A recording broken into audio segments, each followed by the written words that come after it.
কোথাও খুঁজে পাবেন না।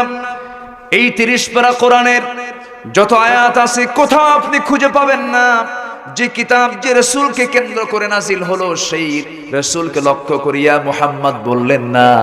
আল্লাহ তাআলা মুদ্দাসসিরের শুরুতেও বলেছেন, ইয়া আইয়ুহাল মুদ্দাসসির কুম ফাআযির ওয়া রাব্বাকা ফাকাব্বির ওয়া সিয়াবাকা ফাতাহহির ওয়ার রুজজা ফাহজুর। জোরে বলুন আল্লাহু আকবার।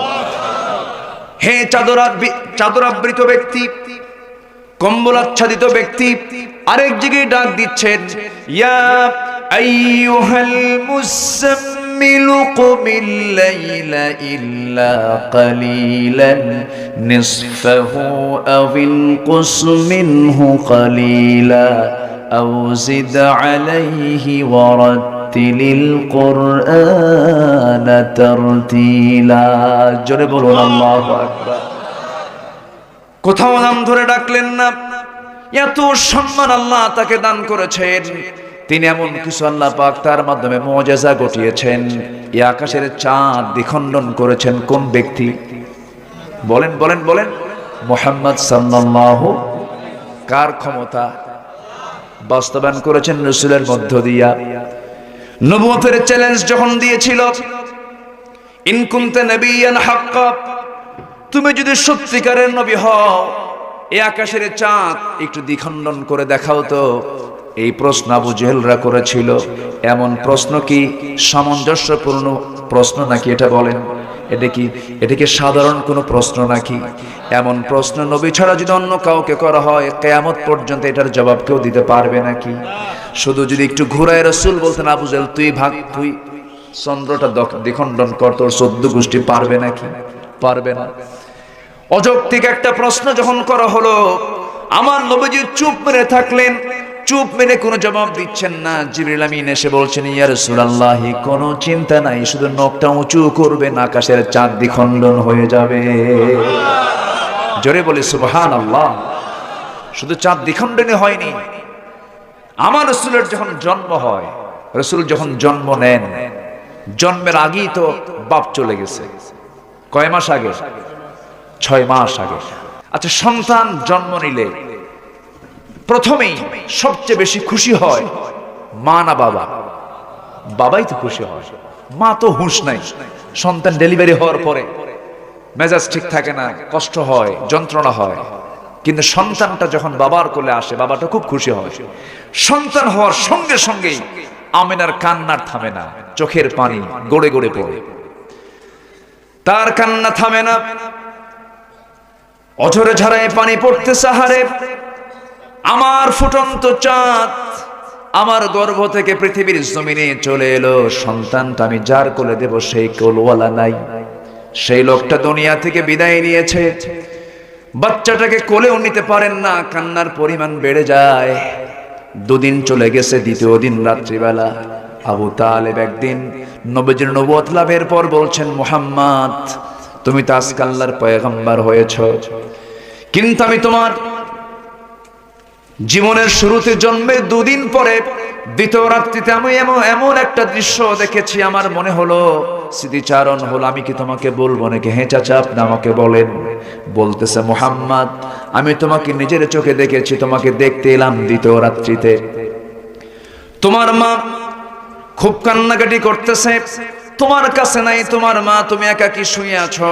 তোমার মা তোমাকে খোলা আকাশের চাঁদের নিচে শুয়ে রেখেছে, কেউ তোমার পাশে নাই।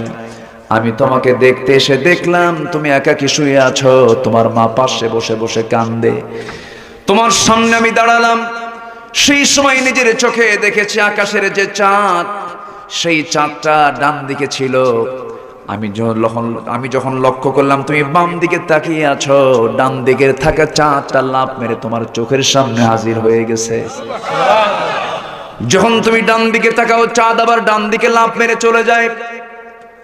তোমার সুন্দর 2টি হাত দিয়ে যখন, তোমার হাতটা দিয়ে যখন চাঁদের দিকে তাকায়, নিচের দিকে টেনে আনো, চাঁদটা তোমার চোখের কাছে চলে আসে।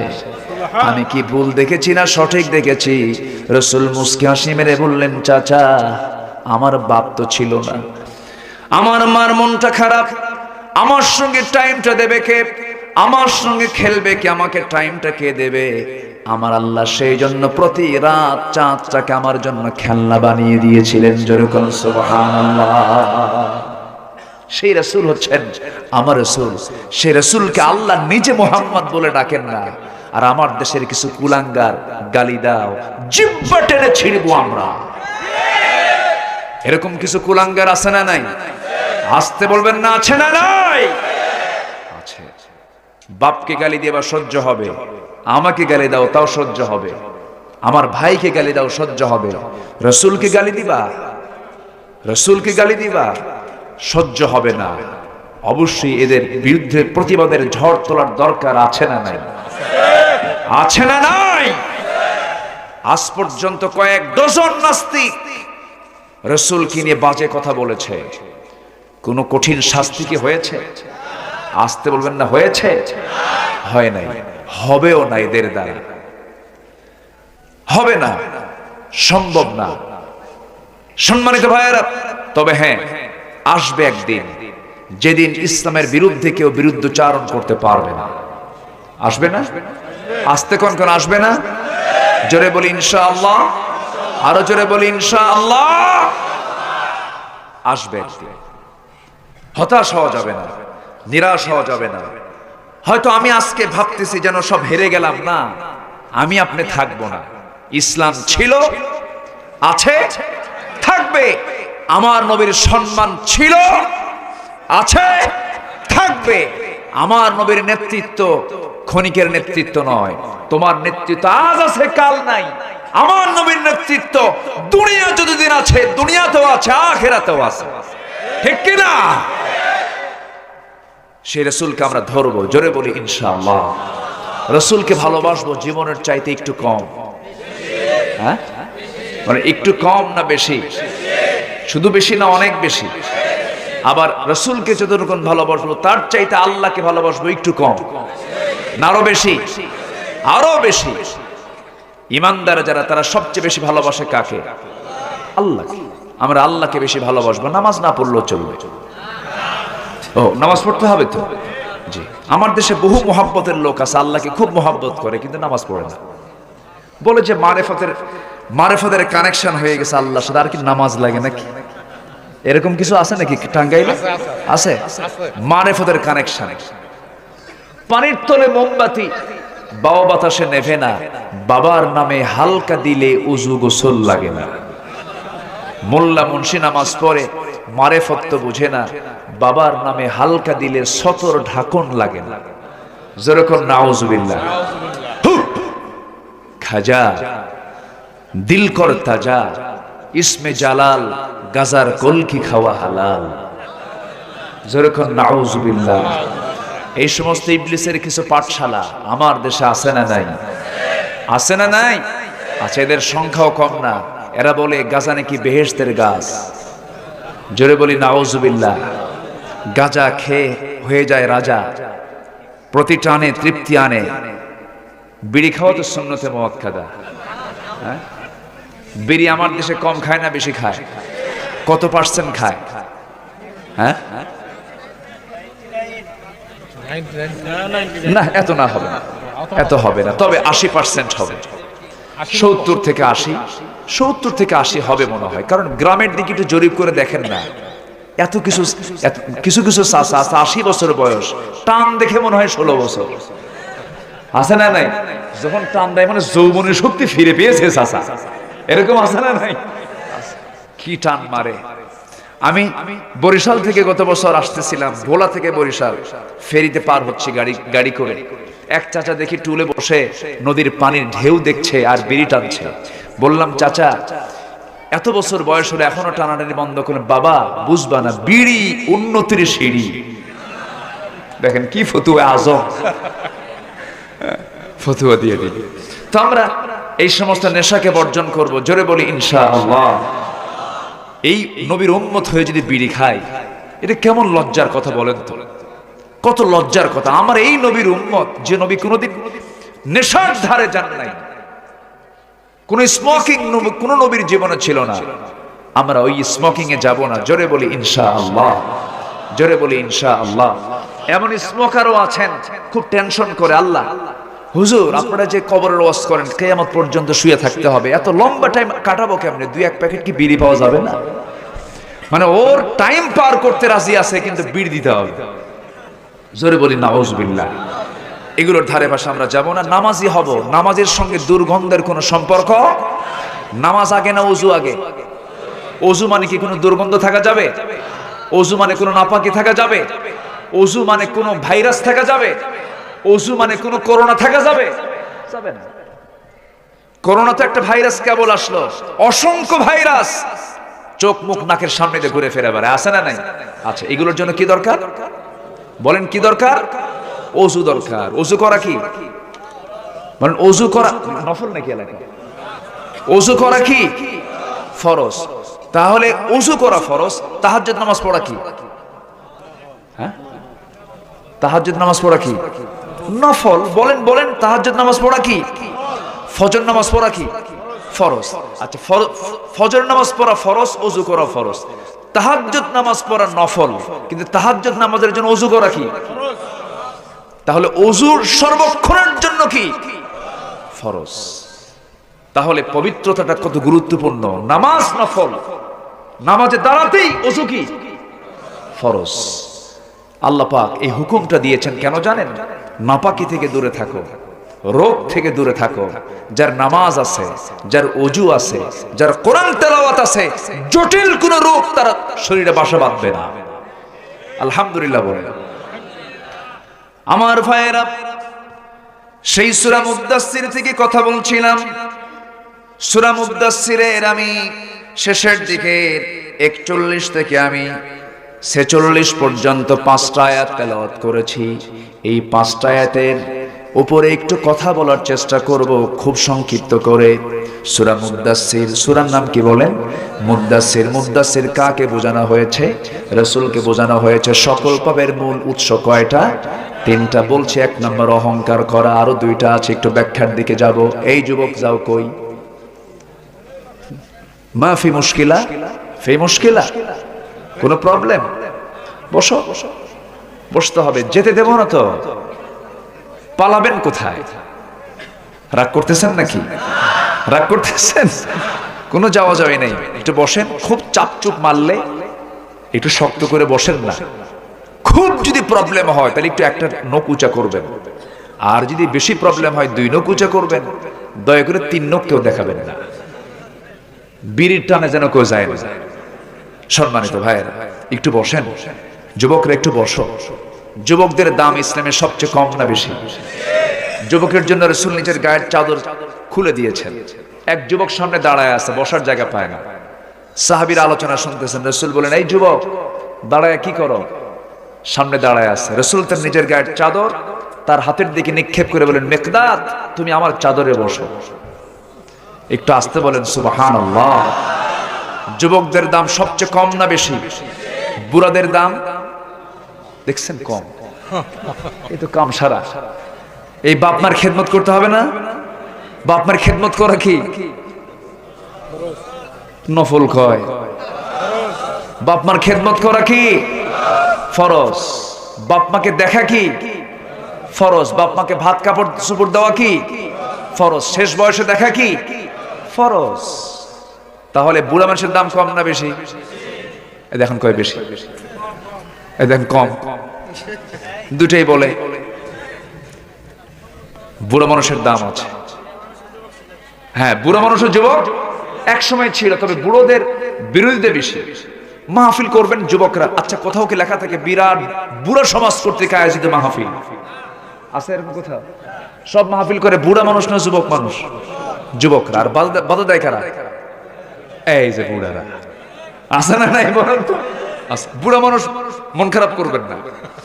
যারা বুড়া আছেন তারা মন খারাপ করবেন না। ইসলামের প্রাথমিক পর্যায়ে রাসূলকে সবচেয়ে বেশি বিরোধিতা করেছে কারা? ভাইয়েরা, যুবকেরা না চাচারা? আবু লাহাবকে বলেন, আবু লাহাবকে, আবু জাহেলকে। চাচা সাবধান, রাগ করতেছেন নাকি? আবার বুড়া মানুষ যখন পাকা চুল নিয়ে, যখন পাকা দাড়ি নিয়ে যখন সেজদায় পড়ে কান্দে, দুটো হাত তুলে কান্দে, যখন বলে আল্লাহ আমারে মাফ কইরে দাও, এরকম করে যখন অস্পষ্ট করে মুখে যখন উচ্চারণ আসে না, বলে আল্লাহ বলেন বান্দারে তোর কথা অস্পষ্ট হয়ে গেছে, তুই বুড়া হয়ে গেছিস, তোর চুল দাড়িগুলো পেকে গেছে, তোর দোয়াটা কবুল না করলে আমি আল্লাহ আমার লজ্জা হয়, আমি তোকে মাফ করে দিলাম। আমরা আল্লাহর কাছে সর্বক্ষণ মাফ চেয়ে নেব। সেই মাফ চাওয়ার একটা মাধ্যম, সেটা হলো যারা পারেন আমার সঙ্গে ঠোঁট মিলিয়ে বলুন, ইয়া আইয়ুহাল্লাযীনা আমানুস্তাঈনু বিস-সাবরি ওয়াস-সালাহ ইন্নাল্লাহা মা'আস-সাবিরিন। ঈমানদারেরা তোমরা আমার কাছে সাহায্য চাবে দুটা মাধ্যম দিয়া। এক নাম্বার মাধ্যম হলো সবর, নাম্বার 2 মাধ্যম হলো সালাত। নামাজ আগে না ধৈর্য আগে? বলেন কোনটা আগে দরকার? নামাজে যখন দাঁড়াবো ধৈর্য আগে লাগবে না নামাজ আগে লাগবে? ধৈর্য আগে লাগবে। নামাজে যখন দাঁড়াবো নামাজ আগে না ওযু আগে লাগবে? ওযু আগে লাগবে। নামাজের আগে ধৈর্য লাগবে। নামাজের মধ্যে দাঁড়ায় যদি তাড়াহুড়ো করেন, মুনাফিকদের নামাজ হয়ে যাবে ওয়াইদা কামু কুসালা, মুনাফিকদের নামাজটা হয়ে যাবে। নামাজে যখন দাঁড়াবো সুন্দর করে নামাজে দাঁড়াবো, যেন আল্লাহ আমাকে দেখতে পাচ্ছেন, এমন করে নামাজ যদি কোনো বান্দা পড়তে পারে। 2019 সালে হজে গিয়েছিলাম, আব্বা আম্মার সাথে ছিলেন, আমার ওয়াইফকে নিয়েছিলাম, 4 জন মিলে একই পরিবারে গিয়েছিলাম। মক্কা থেকে মদিনায় চলে আসলাম, 7 দিন 8 দিন মদিনায় ছিলাম। মদিনার মসজিদে, সোনার মদিনা, সোনার মদিনা মসজিদে চলে গেলাম ফজর নামাজ পড়ার জন্য। মা এবং স্ত্রীকে মেয়েদের মধ্যে দিলাম, আব্বার আমি সাথে নিয়ে একসঙ্গে নামাজে দাঁড়ায় গেলাম। ইমাম সাহেবের বয়স 90 বছর পার হয়ে গেছি। তাকবীর উলার সাথে যখন নামাজটা ধরলাম, নামাজ শুরু হয়ে গেছে। ঘড়ি দেখে নামাজ শুরু করেছিলাম, নামাজ শেষ করলাম, আসসালামু আলাইকুম ওয়া রাহমাতুল্লাহ। 2 রাকাত নামাজ শেষ হয়ে গেছে, টাইম পার হয়েছে 29 মিনিট। কত মিনিট বলেন? 29 মিনিট সময় লাগলো 2 রাকাত নামাজ শেষ করতে। আমার দেশের যে কোনো মসজিদের যে কোনো ইমাম যদি একদিন ফজরের নামাজ যদি 29 মিনিট ধরে পড়ায়, মুসল্লিরা বলবে খুব ভালো ইমাম। কি বলবে? হুজুর আপনার মতো আলিশা ইমাম দরকার নাই। কি ইমাম দরকার নাই? আলিশা ইমাম দরকার নাই। যে হাফেজ তাড়াতাড়ি পড়ায় নামাজ, খুব ভালো বলে, খুব স্পিড, ডিজিটাল 4G 5G গতি, এরকম হাফিজই দরকার। কিন্তু হাফেজ কোনটা ভালো? তাড়াতাড়ি পড়া না আস্তে আস্তে পড়া? আস্তে পড়া কঠিন, যারা হাফেজ তারা বোঝেন। জোরে পড়া যায়, আস্তে পড়, ওর হিফজ শেষ। ঠিক কিনা বলেন? আস্তে পড়া কঠিন, আস্তে পড়া যোগ্যতা। অরাত্তিলিল কুরআনা তারতিলা। কিন্তু জোরে পড়াটা এটা সহজ, জোরে যে কোনো হাফেজ পড়তে পারে, কিন্তু আস্তে পড়াটা দারুণ অভিজ্ঞতার বিষয়। এখন কোন হাফেজ যদি একটু আস্তে নিয়ে 20 রাকাত নামাজ, তারাবির নামাজ, যদি নামাজ তারাবির কয় রাকাতে নিয়ে আমি ফতুয়া দেব না। আমি কোনো ফতুয়া নিয়ে কোনো কথা বলি না। আমার দেশে ফতুয়া নিয়ে কথা বলে একটা গ্রুপ আছে না নাই? আসতে বলবেন না, আছে না নাই? আমি ফতুয়া দেই না কখনো, কারণ নামাজই নাই, ফতুয়া দিয়ে কি করব? ঠিক কি না? সুদ খাইয়ে ঘুরে ফিরে বেড়াই, আমার কিসের ফতুয়া? সুদ বন্ধ করো, জেনা বন্ধ করো, সব ঠিক হয়ে যাবে। ঠিক কি না? আসল কাজ নাই। বলে যে তারাবির নামাজ 8 রাকাত না 20 রাকাত, ফরজ নামাজের পরে মোনাজাত আছে না নাই, তারপরে বেতের নামাজ 1 রাকাত না 3 রাকাত, দোয়া কি বলে, কি আমিন আসতে না জোরে, এগুলো নিয়ে কিছু ফিতনা আছে না? এগুলো নিয়ে কোনো ফিতনা আছে না নাই বলেন তো? আচ্ছা, এগুলো কি কোনো ফরজ কাজ? এগুলো কোনো জরুরি কাজ? কেউ দোয়া করুক, কেউ দোয়া না করুক, কেউ আমিন বলুক, কেউ আসতে বলুক, কেউ না বলুক, তাও নামাজ হতে কোনো বাধা, আসতে বলবেন না, বাধা। কেউ যদি তারাবির নামাজ না পড়ে, ওর ঈমান যাবে?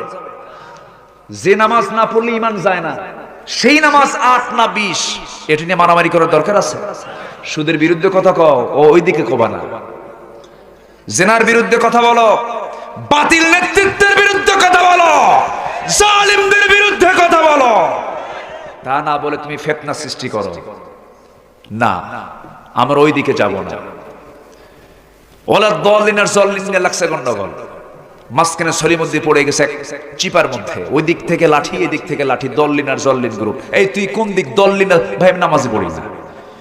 কি কথা কি বোঝা গেল? তাহলে আমাদের মূল কাজ করার দরকার আছে না নাই? নামাজ কয় ওয়াক্ত পড়বো আমরা?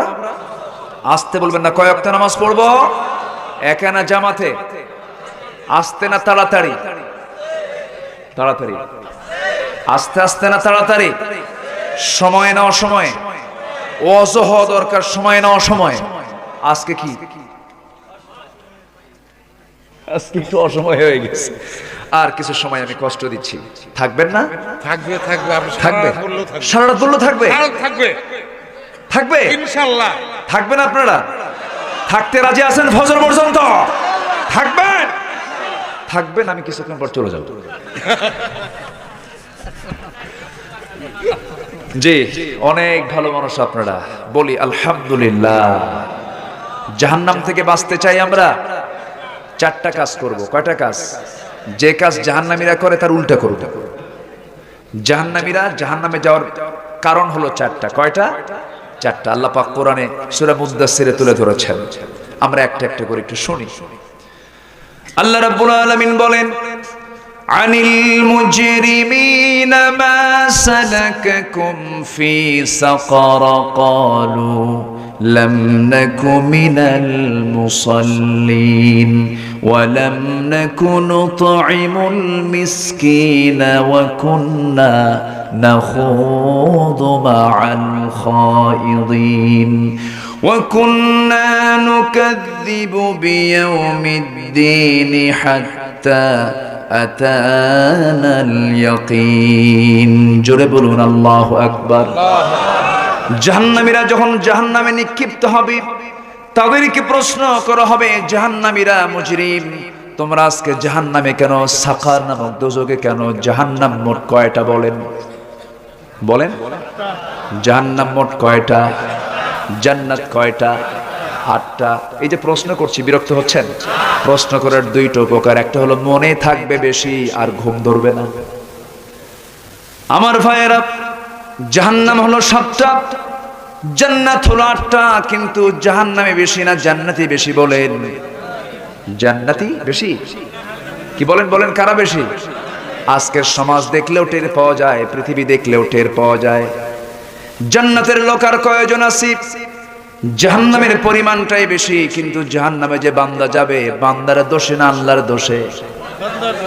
অনেকে চুপ করে আছে, আল্লাহরই দোষ। আল্লাহ তো আমার ভালো করতে পারে, এরকম চিন্তার লোক আছে না নাই? আছে। বান্দা জাহান্নামে যাবে, বান্দার দোষী। বান্দারে যে দোষী হয়ে যাবে, পরীক্ষায় ফেল করবে, বান্দা জাহান্নামে চলে যাবে। আমার বন্ধুগণ, জাহান্নামে যাবার কারণ মোটামুটি আল্লাহ রাব্বুল আলামিন 4টা এখানে কারণ তুলে ধরেছেন। অনেকগুলো কারণ আছে, এর মধ্যে আল্লাহ রাব্বুল আলামিন 4টা বিষয়কে তুলে ধরেছেন। সেটা হলো, যারা পারেন ঠোঁট মিলিয়ে বলুন, আনিল মুজরিমিনা মা সালাকাকুম ফি সাকার قالوا لم نك من المصلين ولم نك نطعم المسكين। নাম্বার 1 হলো, আজকে আমরা জাহান্নামে নিক্ষিপ্ত হওয়ার 1 নাম্বার কারণ হলো, আজান শুনেছি, কানে ঢুকেছে, মুয়াজ্জিন ডেকেছে, হাইয়া আলাস সালাত, হাইয়া আলাল ফালাহ, আবার আকামতে দাঁড়ায় বলেছে, কদ কামাতিস সালাত, কদ কামাতিস সালাত। এতগুলো ডাক শোনার পরে আমরা সেই ডাকে সাড়া দেই নাই, নামাজে যাই নাই। নামাজ না পড়ার কারণে আজকে আমরা জাহান্নামে। 1 নাম্বার কারণ কি বলেন? নামাজ না পড়া। যারা বলে নামাজের কোনো প্রয়োজন নাই, তারা হচ্ছে শয়তান নাম্বার 1। শয়তান নাম্বার। জাহান্নামে যাওয়ার কারণ কয় নাম্বার? 1 নাম্বার কারণ হলো নামাজে শামিল না হওয়া, নামাজ না পড়া। যারা নামাজকে অস্বীকার করবে, তারা হচ্ছে শয়তান নাম্বার 1। নামাজকে কখনো বাদ দেওয়া যাবে না, নামাজ অবশ্যই পড়তে হবে। বন্ধু নির্বাচন করতে হবে, সুন্দর বন্ধু, ডাবল স্ট্যান্ডার্ড হওয়া যাবে না। কিছু কিছু লোক দেখবেন ফেসবুকে সকালবেলা কোরআন শরীফের আয়াত দিয়ে শেয়ার করে, বিকেলবেলা হিন্দি গান শোনায়। আছে না নাই? আছে না? সকালবেলা কোরআন তেলাওয়াত, বিকেলবেলা হিন্দি গান।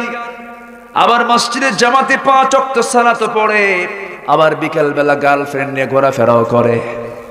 আছে না নাই বলেন? এমন নামাজি জান্নাতি না জাহান্নামী? জাহান্নামী হয়ে যাবে। হিজাব পরে নিজেকে পর্দানশীল মনে করে, আবার যখন গানের সময় আসে গানের তালে নাচে, এমন মহিলা মনে হয় বাংলার জমিনে নাই। রমজান মাস আসে, মাথায় হিজাব চলে আসে, পরনে বোরকা চলে আসে। রমজান যখন চলে যায়, ঈদের মার্কেটে চলে গেল উলঙ্গ হয়া। এরকম মনে হয় বাংলার জমিনে এমন নারী নাই। রোজা রেখেছে, রোজা রেখে ঈদের মার্কেট করতে গেলে বোরকার প্রয়োজন আছে না নাই বলেন? সাথে একজন মুহরিম পুরুষের প্রয়োজন আছে না নাই? বরং তো স্বামীকে নেয় না, একাকেই চলে গেছে মার্কেটে ঢং ঢং করে। মার্কেটে আজকে যদি আমরা হিসাব করি, মার্কেটে পুরুষ বেশি না মহিলা বেশি? হ্যাঁ, টাঙ্গাইলে মহিলা বেশি। ভালো, বরকত তো। হ্যাঁ, মহিলাই যায়, পুরুষরা কয় যে শোনো তোমার পছন্দ তোমারই, যাও। ছেলে একটা নবজাতক বলা চলে, 1 বছর বয়স, ছোট্ট বাচ্চা, দুধ খায়, হিরে থুইয়া চলে যায় মার্কেটে ঢং ঢং করে। স্বামীকে ডাক দেয়, লিটন। আসে না নাই বলেন তো? এমন ধমক মারে, ধমকের ঠেলায় কয় আম্মা আসতেছি। বসো, বাচ্চা কোলে নাও। বাচ্চাটা কোলের মধ্যে দিয়ে বলে, থাকো আমি একটু মার্কেটে গেলাম, সিল্কের শাড়ি নতুন আসছে, নতুন অর্ডার, না গেলে এটা বিক্রি হয়ে যাবে, সেল হয়ে যাবে, এই আইটেম আর পাওয়া যাবে না। চলে গেলাম মার্কেটে। কে বাচ্চা তুমি থুয়ে গেলা, বাচ্চাকে দুধ খাওয়াবে কে? তুমি খাও। ফিডার একখান দিয়া স্বামীর হাতে দিয়া চলে গেল ঢং ঢং করে। চুলটা ছেড়ে দিয়ে, চুল কি মেয়েদের বের করা জায়েজ না হারাম? বলেন জায়েজ না হারাম? চুল বের করা হারাম। সেই চুলটা ছেড়ে দিয়ে, চুলের আবার কত কালার, লাল, নীল, হলুদ, কি বলবো এটা, কি কি ডিজাইন বলবো? হ্যাঁ, ভেড়া মডেল, ভেড়া। আল্লাহ চুল দিয়েছেন কালো, কালো কেশ হবে, সুন্দর চুল হবে, লম্বা ছেড়ে দেবে, কাটবে না। মেয়েদের চুল কাটাও জায়েজ নাই, ঠিক না? সেই চুলগুলো কেটে কুটে, মানে আল্লাহ চুল দিয়ে ভুল করছে মনে হয় না? সেই চুলগুলোকে উস্কো খুস্কো বানায়া বিভিন্ন কালার করে, এটা ইসলাম। সৌন্দর্যের বিকৃতি করা ইসলামে জায়েজ নাই। ভুরু প্লাক, মেয়েরা আছে নাকি মাহফিলে? আছে, মেয়েদের বলা দরকার। এই যে ভুরু প্লাক, এটা সম্পূর্ণ হারাম। প্লাক করতে করতে ভুরুই আউট। আছে না নাই বলেন তো? আছে। এই ভুরুটা দিয়েছেন আল্লাহ পাক চোখের হেফাজতের জন্য। এটা হচ্ছে চোখের বারান্দা, সূর্যের রশ্মি যেন না লাগে চোখে। এবং এরকমও আছে, এমন কিছু চুল আছে সূক্ষ্ম, সেই চুলটা যদি কাটা পড়ে যায় অথবা টানে যদি ছিঁড়ে যায়, তোমার চোখের জ্যোতি নষ্ট হয়ে যাবে। আমার কথা কি বোঝা গেল? আর সেই চুলটা তুলে তুমি বুঝাচ্ছ যে আমার সৌন্দর্য আমি ডিসপ্লে করছি, সম্পূর্ণ রং আইডিয়া। মা, এগুলো করবেন না, এগুলো হারাম। এগুলো কি হারাম? এগুলো করা যাবে না। চলে গেল 3 পিস পরে, অর্ধলগ্ন হয়ে দোকানদারের সামনে গিয়ে বলছে, ভাইয়া একটা শাড়ি দেখানো যাবে কি? মানে এমন সুন্দর বাংলা উচ্চারণ, মানে সহি মাখরাজ। আছে না নাই বলেন? হ্যাঁ, মানে স্বামীর সামনে এরকম সুন্দর করে কথা বললে কোনোদিন গন্ডগোল লাগবে না, কোনোদিন গন্ডগোল লাগবে না। এত সুন্দর করে কথা বললে, স্বামীর সামনে ঝাঁকি মেরে কথা বলে, সংসার তোমার সঙ্গে করতেছি, তোমার 14 গোষ্ঠীর কপাল ভালো। এরকম মহিলা মনে হয় টাঙ্গাইলে নাই। স্বামীর সামনে ঝাঁকি মেরে কথা ঠিকই বলে, আবার চেহারা যদি একটু ভালো হয়, আরে তারে তো কোনো কথাই নাই। চলে গেল ঢং ঢং করে দোকানদারের সামনে গিয়া, ভাইয়া শাড়ি দেখানো যাবে কি? দোকানদারও কম না, এমন সুন্দর মাখরাজ, ও তো পাগলা হয়ে গেছে। শাড়ি একখান বের করে নিজের গায়ে লটকা দিয়ে বলে, আপা এই শাড়ি কিন্তু আপনাকে দারুণ মানাবে। ওটা আরেক বদমাইশ। আছে না নাই বলেন তো? তাহলে এটা কি ব্যবসা হলো না জেনা হলো? বলেন, ব্যবসা হলো না জেনা হলো? জেনা হয়ে গেল। এটা করা যাবে না মা, দোকানদার ভাইয়ের, এগুলো করা যাবে না, আপনার হারাম হয়ে গেল, হারাম হয়ে গেল আপনার জন্য। এগুলো খেয়াল করতে হবে। মা, স্বামী আপনার একটু কালো হয়েছে, গালমন্দ করবেন না, আপনার স্বামীটা কালো বানিয়েছেন কোন কারিগর? আসতে বলেন কে? আপনার স্বামীকে আপনি কালো বলছেন, আপনি কারিগরকে দোষ দিচ্ছেন, আল্লাহকে আপনি দোষ দিচ্ছেন। বউটা একটু কালো হয়েছে আপনার, বউটা কালো দেখে মাঝে মাঝে খোঁটা মারেন, আমার কপাল ভালো না রে, রিপনের বউ কত সুন্দর, আমার বউটা কি নসিবে আসছে। এরকম কিছু পোড়া কপাল যুবক আছে না নাই? আসতে বলবেন না, আছে না নাই? আমার মা খুব খুশি, হুজুর আমাদের শুধু কইয়েন না, ওদেরও কিছু কর, আমাদেরও সমস্যা আছে। স্বামী যদি একটু কালো হয় মা মন খারাপ করবেন না, যা জুটেছে বলতে হবে আলহামদুলিল্লাহ। এক সাহাবী খুব কালো, বিয়ে হয় না, খুব কালো, বিয়ে হচ্ছে না। অনেক মেয়ে দেখেন কেউ পছন্দ করে না, নবীর কাছে এসে বলে ইয়া রাসূলুল্লাহ যৌবন হয়ে গেছে আমার, বিয়ের সময় হয়ে যাচ্ছে, বিয়েটা করবো কোন দিন হুজুর? কেউ তো বিয়ে দেয় না। রাসূল বললেন বিয়ে করবা? হ্যাঁ অবশ্যই, তোমার পাত্র পাত্রী রেডি আছে, তোমার বিয়ে হয়ে যাবে, হুজুর তাড়াতাড়ি ব্যবস্থা করেন। সুবহানাল্লাহ বলবেন না? জেনা দরকার না বিয়ে দরকার? আজকে কি দরকার? আজকে কি করে? এজন্য বিয়ের দরকার নাই, কি বিয়ে ছাড়াই তো চলে। জোরে কর নাউজুবিল্লাহ। কুত্তার শুয়ার হতে, কুকুর আর শুকুর থাকতে চায়, এরকম কিছু যুবক আছে না নাই? কুকুর শুকুরের কোনো বিয়ে আছে? কিন্তু মানুষের বিয়ের দরকার আছে না নাই? বিয়ে যে সমাজে থাকবে না সেই সমাজে প্রেম কি বলে HIV আসবে, গনোরিয়া আসবে, সিফিলিস আসবে, নানা রোগ তৈরি হবে। জেনা যে সমাজে বেড়ে যাবে সেই সমাজে সকল রোগ তৈরি করে দিবেন কে? আল্লাহ তাআলা। বিয়ে করো যুবক। কালো সাহাবী এসে বলছে ইয়া রাসূলুল্লাহ, হ্যাঁ হ্যাঁ ওই যে দেখেন একজন কয় বাপ মাই দেয় না, কইছে একজন কইছে বাপ মাই দেয় না। এটাও তো দোষ, বাপ মারও দোষ আছে না নাই বলেন তো? আছে না নাই? অনেক শিক্ষিত পরিবার, প্রচুর সম্পত্তির মালিক, টাকা পয়সার অভাব নাই, ছেলেকে বিয়ে দেয় না, বলে না ছেলেকে প্রতিষ্ঠিত হোক, বিয়ে কইরা প্রতিষ্ঠিত হবে, ঠিক কিনা? যৌবন ঠিক রাখতে হবে তো। সম্মানিত ভাইয়েরা, রাসূল বললেন বিয়ে করবা? হুজুর তাড়াতাড়ি। কে ঠিক আছে, রেডি হও, যাও, ওই মদিনার একটা সুন্দরী মেয়ে আছে, তুমি ওই সুন্দরী মেয়ের বাপকে গিয়ে বলো বিয়ের ব্যবস্থা হয়ে যাবে। হুজুর আমি আর বলতে পারবো না, আপনি একটা আইন করে দেন, মানে জাস্ট আপনি লিখিত করে দেন। সুন্দর করে একটা চিঠি প্রস্তুত করা হলো। আমার রাসূল সুন্দর করে চিঠি প্রস্তুত করে বললেন যাও, সাদ আল আসওয়াদ আস-সুলাইমি ওই সাহাবীর নাম, চিঠিখানা নিয়ে উনি চলে গেলেন ইবনে ওয়াহাবের বাড়িতে, মদিনার সবচেয়ে সুন্দরী নারীর বাবা। নিয়ে বলতেছে ইবনে ওয়াহাব এই যে চিঠি পড়ো, তাড়াতাড়ি ব্যবস্থা করো। সুবহানাল্লাহ বলবেন না? চিঠির দাম আছে না নাই? চিঠি লিখেছেন মুহাম্মদ সাল্লাল্লাহু, তার পক্ষ থেকে চিঠি এসেছে, রিসালাতুন আযীমা, সম্মানজনক চিঠি। চিঠিটা পড়েই ইবনে ওয়াহাব আশ্চর্য হয়ে গেলেন, মনে মনে চিন্তা করছেন আরে রাসূল শুধু রাসূল না, রাসূল তো আমার মেয়েটা নিয়েও ভাবেন, তিনি সামাজিক একজন ব্যক্তিত্ব সম্পন্ন মানুষ, ঘটকের দরকার আছে না নাই?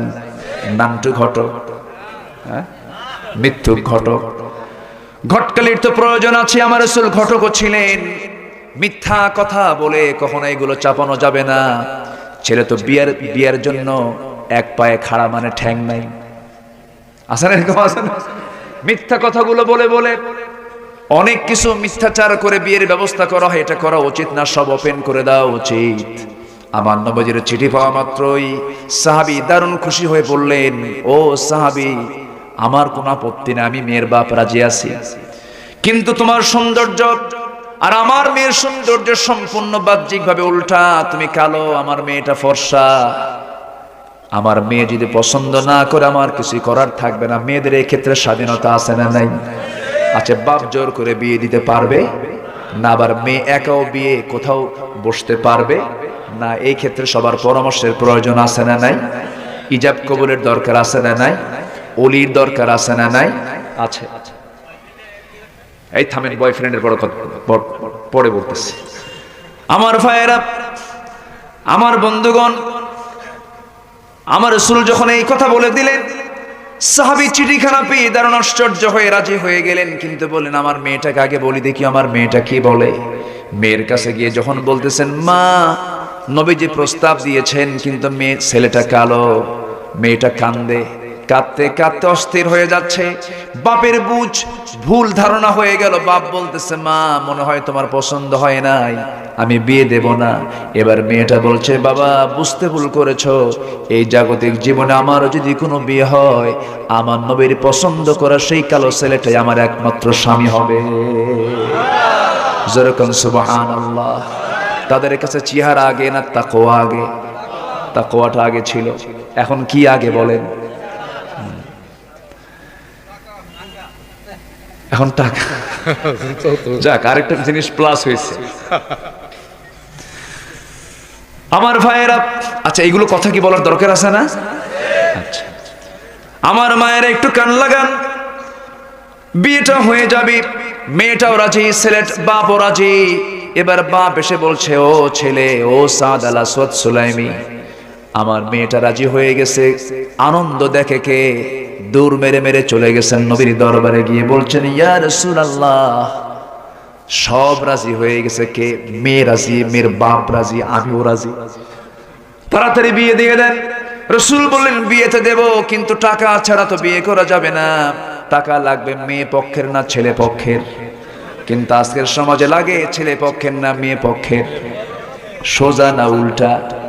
মানে সোজা না উল্টা? উল্টা হয়ে গেছে। যেটা লাগবে ছেলের সেটা লেগে যায় আজকে মেয়ের। আজকের সমাজে যদি পর্দা থাকতো, পরিবেশ থাকতো, ইসলাম থাকতো, একটা মেয়ের বিয়ে হওয়ার সময় একটা পয়সা মেয়ের বাবার খরচ করা লাগতো না। বাজারে যে জিনিস আমদানি বেশি হয় সে জিনিসের দাম বাড়ে না কমে? কমে যায়। কিন্তু যে জিনিস খরচে পাওয়া যায় না, সংকট সৃষ্টি হয়ে গেছে, তার দামটা বেড়ে যায়। আজকে বাজারে সবচাইতে বেশি মহিলা মানুষ কম না বেশি? আসতে হবে না, মহিলা মানুষ কম না বেশি? তাদের গায়ে কোনো কাপড় চোপড় আছে নাকি? কোনো কাপড় চোপড় থাকা লাগে না। যত কাপড় কম তত আধুনিক, যত কাপড় কম তত কি আধুনিক। এবং তাদের লজ্জা শরমটাও দিন দিন কমে গেছে। সব মাকে বলবো না, যে সমস্ত মাদের মধ্যে সমস্যা তাদেরকে বলছে, মন খারাপ করা যাবে না মা। আজ থেকে 20 বছর আগে মুরব্বী গ্রামের কোন রাস্তায় যখন আমরা হাঁটতাম, কোন মহিলা যদি কোনো পুরুষকে দেখতো, ওই যে ঘোমটা দিত, ওই যে শাড়িটা দিয়ে আস্তে করে ঢাকতো, ওই যে দাঁড়ায়া থাকতো, একটা পুরুষের ছায়া পর্যন্ত পাড়াতো না। আজকের মেয়েদের মধ্যে তা আছে নাকি? সব তো শিক্ষিতা। এমন অবস্থা, সামনে বুড়া কি যুবক কে থাকলো, বুক উঁচু করে মাথার চুল ছেড়ে দিয়ে হাঁটতেছে, ডন কেয়ার। ঠিক আছে না? কোনো পাত্তা নাই। মা, এগুলো আপনার নারীর বৈশিষ্ট্যের মধ্যে পড়ে যায় না, এগুলো করা যাবে না। আমার মায়েরা দেখুন, ওই সাহাবী যখন বিয়ের প্রস্তাব দিচ্ছেন, রাসূল বলছেন, না তোমার টাকার প্রয়োজন, টাকা ছাড়া বিয়ে করবা কেমনে হুজুর? টাকার দায়িত্ব আমাকে দিলে জীবনে আর বিয়ে কিসমতে নাই। রাসূল বলেন, তাহলে কি করবো হুজুর? আপনি যখন সব কিছু করলেন, মেয়ে ঠিক করলেন, বিয়ে ঠিক করে আপনি টাকা দেন, আমি বিয়ে করি। যেরকম সুবহানাল্লাহ। আমার নবীজি কত উদার ছিলেন। আমার নবীর সঙ্গে সাহাবীরা কত সুন্দর মিশে যেত, খুব সুন্দর করে মিশে যেত। আমার রাসূল এত উদার ছিলেন, শিশুর সামনে যেতেন শিশু হয়ে যেতেন, যুবকের সামনে যেতেন যুবক হয়ে যেতেন, বউয়ের সামনে যেতেন তিনি সুন্দর স্বামী হয়ে যেতেন। যেরকম সুবহানাল্লাহ।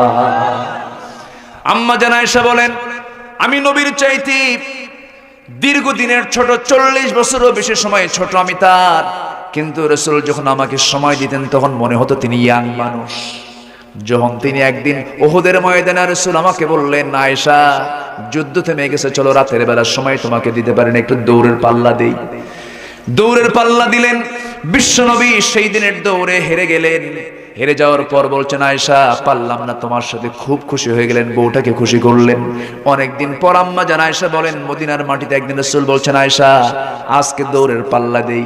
মা আয়েশা বলেন, আমি সেই সময় মোটা হয়ে গিয়েছিলাম, স্থূল হয়ে গিয়েছিলাম। সেই দিনের দৌড়ে আমি নবীর সঙ্গে পারলাম না। নবীজি ফার্স্ট হলেন। ফার্স্ট হয়ে আমার দিকে মুখ ঘোরায় মুসকে মুসকে হাসি মেরে বললেন, আয়েশা ওই যে হারাইছিল আজকে জিতাইয়া তার জবাব দিলাম। জোরে বলুন সুবহানাল্লাহ। সেই প্রেম হবে অন্যের বউয়ের সাথে না, নিজের বউয়ের সাথে। নিজের বউয়ের সাথে প্রেমটা করতে হবে, মহব্বত বাড়াতে হবে। নবীজি ঘরের মধ্যে আসলে স্বামী ছেলেদের সামনে আসলে পরে শিশু হয়ে যেতেন, নানার সামনে নাতির সামনে গেলে পরে নানা হয়ে যেতেন। হোসেনের নাম কে না জানেন? হোসেন রাদিয়াল্লাহু তাআলা যখন দুনিয়া থেকে বিদায় নেবেন, নির্মম পাশবিকভাবে তাকে দুনিয়া থেকে বিদায় করা হয়েছে। সেই হোসেন যখন 7-8 বছরের বাচ্চা, রাসূল তার সঙ্গে এত সুন্দর সময় দিয়েছেন। রাসূল বলছেন, তোমরা যদি জান্নাতের যুবকদের সর্দার দেখতে চাও, আমার দুইটা নাতির দিকে তাকাও, সাইয়্যিদুশ শাবাবি আহলিল জান্নাহ হাসান ওয়াল হুসাইন রাদিয়াল্লাহু আনহুমা। জোরে করে সুবহানাল্লাহ। নবীজির রক্ত মাঝে মাঝে রাসূলকে হারায়া দিতেন হুসাইন। খুবই মানে প্রত্যুৎপন্ন মতিত্বের, উপস্থিত বুদ্ধির একদম সেরা ছিলেন হুসাইন রাদিয়াল্লাহু তাআলা। তাকে কেউ ঠকাতে পারত না। আল্লাহু আকবার বলে। একদিন কোন এক সকালবেলা মসজিদে নববীতে দরজায় দাঁড়ানো এক সাহাবী, হুসাইন ভিতরে ঢুকবেন, হঠাৎ করে ওই সাহাবী বলতেছে, হুসাইন তুমি কোথায় যাবে? নানার সঙ্গে দেখা করতে যাব। না, এখন পাস নাই, এখন যেতে দেওয়া যাবে না। কেন? রাসূল এখন গুরুত্বপূর্ণ বক্তব্য দিচ্ছেন। চোখ এরকম রাঙ্গায় বলতেছে, এই চাচা, নবীজির সাহাবী, আমাকে যেতে বাধা দাও। আমি কে তুমি চেনো আমাকে? আমার পরিচয়টা কি আমাকে তুমি চেনো? সাহাবী তো থমকে দাঁড়াইছে, কি আল্লাহ কি যে কয়। বলতেছে, তোমরা যে নবীর কথা বসে বসে শোনো, সেই নবীর চাইতে আমি হুসাইন অনেক বড়, 1000 গুণে বড়। টাইম নাই, ছেড়ে দে তাড়াতাড়ি। দরজা খুলে দিচ্ছে, ভিতরে ঢুকে গেছেন। ভিতরে ঢুকে নবীর পাশ থেকে আস্তে করে মাথা নিচু করে মন মড়া হয়ে দাঁড়ায় আছে। আমার নবীজির বক্তব্য বন্ধ হয়ে গেছে। হোসাইনের মুখ বন্ধ, হোসাইনের মুখ খারাপ, হোসাইনের মুখটা মরা, নবীর আলোচনা বন্ধ হয়ে গেছে। রাসূল বলছে, না না, তোমার মুখ মরা কেন? মুখে হাসি নাই কেন? বলছে, না না, আমার কি কোনো দাম নাই, ইজ্জত নাই? সুবহানাল্লাহ বলবেন না? আমাকে কি বেইজ্জত করা মানায়?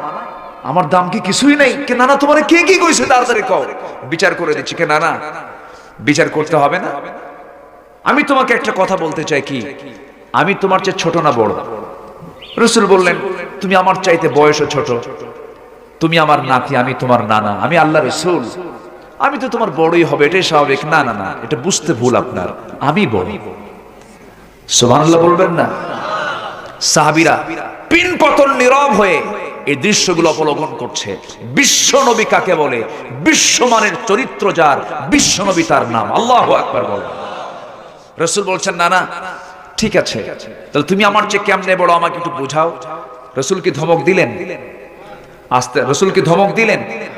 রাসূলকে তাকে শাসন করলেন?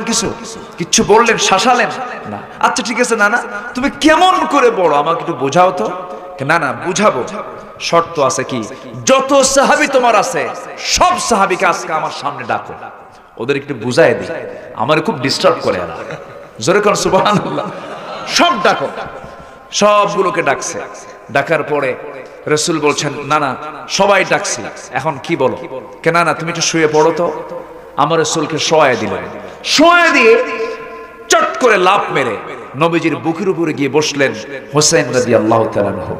গিয়ে বসে বলছেন, না না, তোমাকে আজকে শুধু বেশি প্রশ্ন করে বিব্রত করতে চাই না, আমি তোমাকে অনলি 3 কোশ্চেনস তোমার জন্য আমি নিয়ে এসেছি। 3টা কোশ্চেন তোমাকে করব, শুধু জবাব দিবা আর বলবা যে কোনটা সঠিক কোনটা ব্যাঠিক। আচ্ছা না না, তুমি বলো। সব সাহাবীরা সবাই চুপ মেরে শুনতেছেন। নবীজির প্রিয় নাতি হোসেন বলছে, না না, নাম্বার 1 প্রশ্ন হলো, আপনার বাবার নামটা কি? রাসূল বলছেন, আমার বাবার নাম হলো কি? আব্দুল্লাহ বিন আব্দুল মুত্তালিব। বাড়ি তার কোথায়? মক্কায়। কোন বংশ? কুরাইশ বংশ। আর কি তার পরিচয় আছে না না? আপনি বলতে পারবেন নাকি? এবার বলছে, না না, আমি তো এইটুকুই জানি, আমার আব্বার এতটুকুই পরিচয়, তার আগেও কিছু নাই, পরেও কিছু নাই, তেমন কিছু জানি না। এবার তিনি বলছেন, না না, এখন আমার আব্বার পরিচয়টা আপনি যদি আমাকে প্রশ্ন করেন, জবাবটা শোনেন। আমার বাবা হলেন সেই বাবা যে বাবার শানে আল্লাহ নিজে বলেছেন, আসাদুল্লাহিল গালিব। দুনিয়ার সমস্ত কাফির বেঈমানদের জন্য যাকে আল্লাহ পাক আসাদ করে পাঠিয়েছেন, সিংহ করে পাঠিয়েছেন, আমার গর্বিত পিতা আলী। আমার আলীকে, আমার আব্বাকে এক পাল্লাই দেন, আপনার বাপ আব্দুল্লাহকে এক পাল্লাই দেন, আল্লাহর কসম আমার বাবার ওজনটাই ভারী হয়ে যাবে। একটু আস্তে কর সুবহানাল্লাহ। আমার নবীজি মুস্কি মুস্কি হাসতেছেন, কিন্তু চোখে পানি টলমল করছে। নাতির মুখে এত বিচক্ষণ কথা, এত সুন্দর কথা। এবার বলছেন, নানা কি প্রশ্ন বলো। নানা তোমার বুকে থাপড়ায় থাপড়ায় বলি, নাম্বার 2 বলো তো তুমি, তোমার মার নামটা কি আমেনা বিনতে ওয়াহাব, বাড়ি তার কোথায়? মদিনায়। এতটুকুই তার পরিচয় শেষ। কি জানে তার নাম আর কি তার যশ খ্যাতি আছে। কিন্তু নানা অবশ্যই তুমি তো জানো আমার মার পরিচয়টা কি, যে মাকে তুমি একদিন না দেখলে তোমার ভালো লাগে না। তুমি নিজেই বলেছো আমার দেহের টুকরা ফাতিমা। সেই ফাতিমার পরিচয় হলো জান্নাতের সমস্ত রমণী যারা জান্নাতে অবস্থান করবে তাদের নেত্রী হচ্ছেন সেই জান্নাতের খাতুনে জান্নাত মা ফাতিমা। সেই ফাতিমা আমার মাকে এক পাল্লায় দেন, আপনার মা মেনাকে এক পাল্লায় দিয়ে দেন। আল্লাহর কসম করে বলি, আমার মার ওজনটাই আল্লাহর দরবারে ভারী হয়ে যাবে। আমার নবীজি এবার বলছেন, নানা রে নাম্বার 3 কি প্রশ্ন তুমি আমাকে বলো। এবার বলছেন, নানা আপনি বলুন তো আপনার নানার পরিচয়টা কি? ওয়াহাব জোহরি, বাড়ি তার কোথায়? মদিনায়। কি করতেন? ব্যবসায়ী ছিলেন। কে নাম তার? কয়জন নাম তার জানে? তেমন কেউ জানে না। এবার হুসাইন বলছে, নানা আমার নানা কি, আমার নানার পরিচয়টা কি? আমার নানা হলেন সর্বকালের সর্বযুগীর সর্বশ্রেষ্ঠ মহামানব, যার সম্মান যার মর্যাদা আল্লাহর পরে সেই রাসূল হচ্ছেন আমার নানা। বুকের উপরে থাপড়ায় থাপড়ায় বলছেন, মুহাম্মদুর রাসূলুল্লাহ সাল্লাল্লাহু আলাইহি সাল্লাম।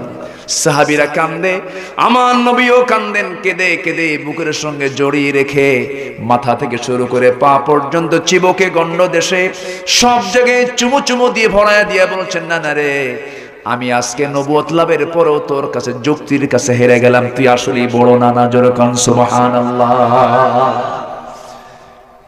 রাসূল তো রাসূলই, রাসূলের সিরাত পৃথিবীর কোনো মানুষ আলোচনা করে শেষ করতে পারবে না। পৃথিবীর কোনো শিল্পী আঁকে এঁকে তার বর্ণনা শেষ করতে পারবে না। কোনো লেখক লিখতে লিখতে তার পরিচয় শেষ করতে পারবে না। কোনো কবি তার কবিতা দিয়ে তার কবিতার শেষ করতে পারবে না। তিনি হচ্ছেন আমার নবী মুহাম্মদ সাল্লাল্লাহু আলাইহি ওয়াসাল্লাম। আমার নবীজি কি করলেন? আমার নবীজি বলছেন, ও সাদ আল আসাদ সুলাইমি, চিন্তা করো না, তোমার বিয়ের বন্দোবস্ত যখন আমি করব টাকাটা আমি দেব। এবার বলছেন, ওসমান এইদিকে আসো। ওসমান ধনী মানুষ না গরিব মানুষ? আমরা ধনীকে গালি দেব না কখনো। অনেকে আছেন গরিব হয়া, গরিব মানুষ ধনীকে দেখলে সহ্য হয় না। ধনীকে আপনি গালি দিবেন, ওসমানকে গালি দিতে হবে।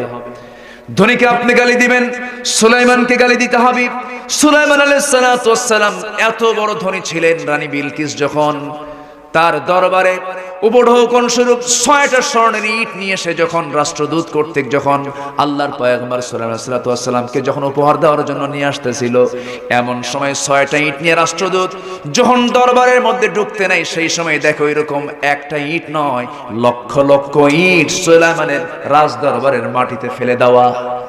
জোরে করে আল্লাহু আকবার। ধনীকে ধনী বলে গালি দেওয়া যাবে না।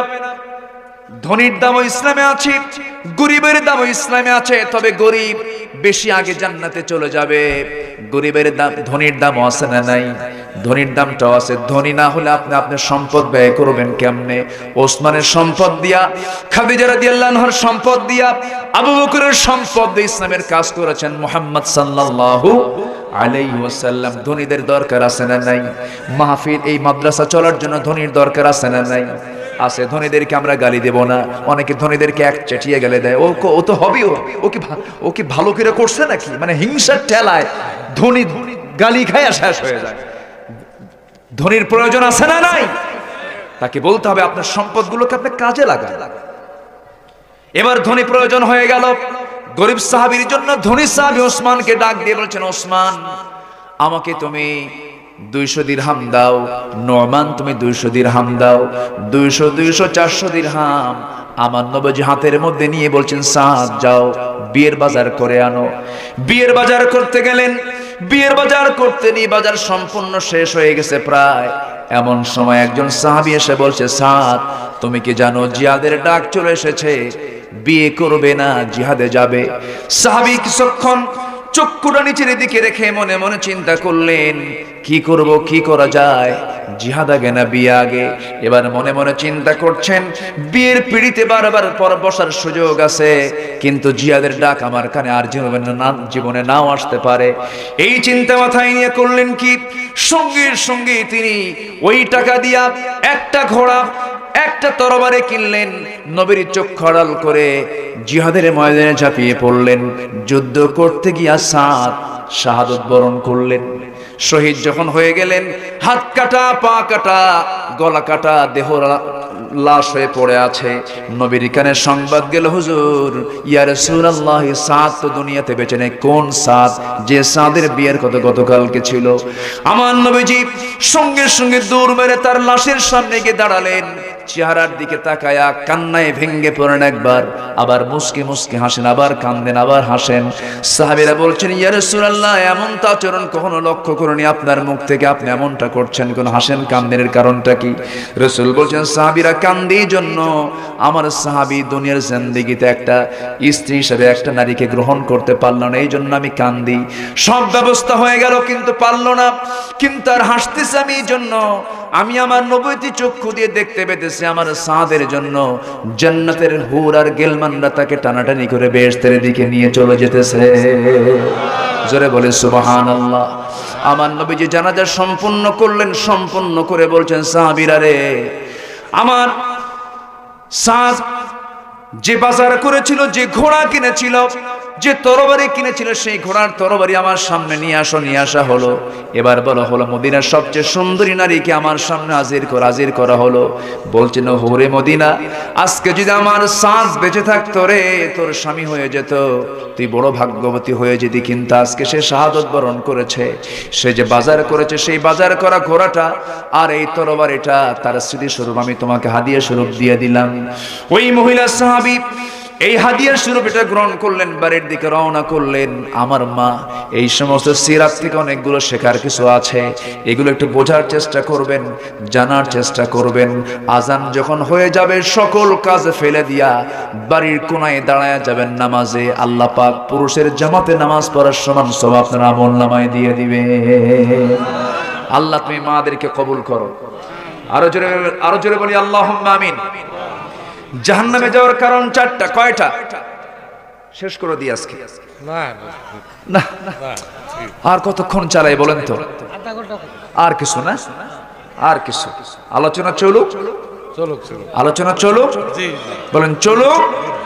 হুজুর মরুক, হুজুরও বাঁচুক, হুজুরও বাঁচার দরকার আছে। জি বলি আলহামদুলিল্লাহ।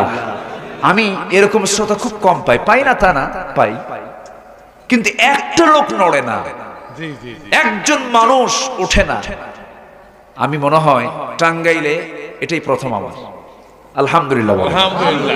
টাঙ্গাইলে বহু মাহফিল করি, কিছু কিছু শ্রোতা আছে হলো টাকি মাছের মতো। টাকি মাছ বুঝেন? টাকি মাছ যদি নিয়ে যদি দাড়ি পাল্লাই তোলে, মাপতে মাপতে হাফ কেজি নাই, ঠিক কিনা? 1 কেজি মাপবেন, হাফ কেজি নাই। তো কিছু কিছু শ্রোতা আছে টাকি মাছের মতো, ওঠে বসে, ওঠে বসে, ওঠে বসে, কিন্তু এলাকার শ্রোতাগুলো খুব ভদ্র। বলি আলহামদুলিল্লাহ, জোরে বলি আলহামদুলিল্লাহ। আমরা আয়াতটা অন্তত জমাতে বলা দরকার। 4টা কারণে বান্দা জাহান্নামে যাবে। কয়টা কারণে? 4টা কারণে। 1 নাম্বার হলো কি না পড়া, নামাজ না পড়া। বলেন কি না পড়া। আমরা নামাজ পড়বো, জোরে বলি ইনশাআল্লাহ, আর জোরে বলি ইনশাআল্লাহ। নামাজে মজা পাওয়ার দরকার আছে না নাই? যে নামাজে মজা পায় না, বিরক্ত লাগে, ওর নামাজ হয় না। নামাজ একটা মজা নিয়ে পড়তে হবে, তৃপ্তি নিয়ে পড়তে হবে। আমি দাঁড়াচ্ছি, আমি কার মেহমান? আল্লাহর মেহমান। সময় নেব আমি, প্রত্যেকটা রাকাতে অন্তত 5টা মিনিট সময় নেব, সুন্দর করে পড়বো নামাজ। দেখবেন যে আমার আল্লাহ সামনে হাজির হয়ে গেছে। জোরে বলি সুবহানাল্লাহ, জোরে বলি সুবহানাল্লাহ। এমন নামাজি সাহাবীরাও ছিলেন। সীমান্ত পাহারা দিচ্ছেন এক সাহাবী আরেকজন সাহাবীকে নিয়ে, গভীর রাত। একজন সাহাবী বলতেছে, ভাই আমার চোখে একটু ঘুম, তুমি পাহারা দাও, আমি একটু ঘুমাই। হযরত আম্মার রাদিয়াল্লাহু আনহু আব্বা তিনি দাঁড়ায় গেলেন, দাঁড়ায় পাহারা দিচ্ছেন, শত্রু গতিবিধি লক্ষ্য করছেন, সীমান্ত পাহারা। হঠাৎ করে ভাবলেন খামাখা দাঁড়ায় থেকে লাভ কি, অজু করে নামাজটা পড়ি, তাও তাহাজ্জুদ তো আদায় হবে। অজু করে তিনি নামাজে দাঁড়ায় গেছেন, অনেক লম্বা কেরাত ধরেছেন। দূর থেকে শত্রু ভাবতেছে এটি কি মানুষ নাকি, নড়েও না সড়েও না, মানুষের মতো মনে হয়। হঠাৎ করে চেক করার জন্য এটা তীর মেরে দিয়েছে তাকে বরাবর লক্ষ্য করে। সেই তীরটা সোজা এসে ডান পায়ে ঢুকেছে।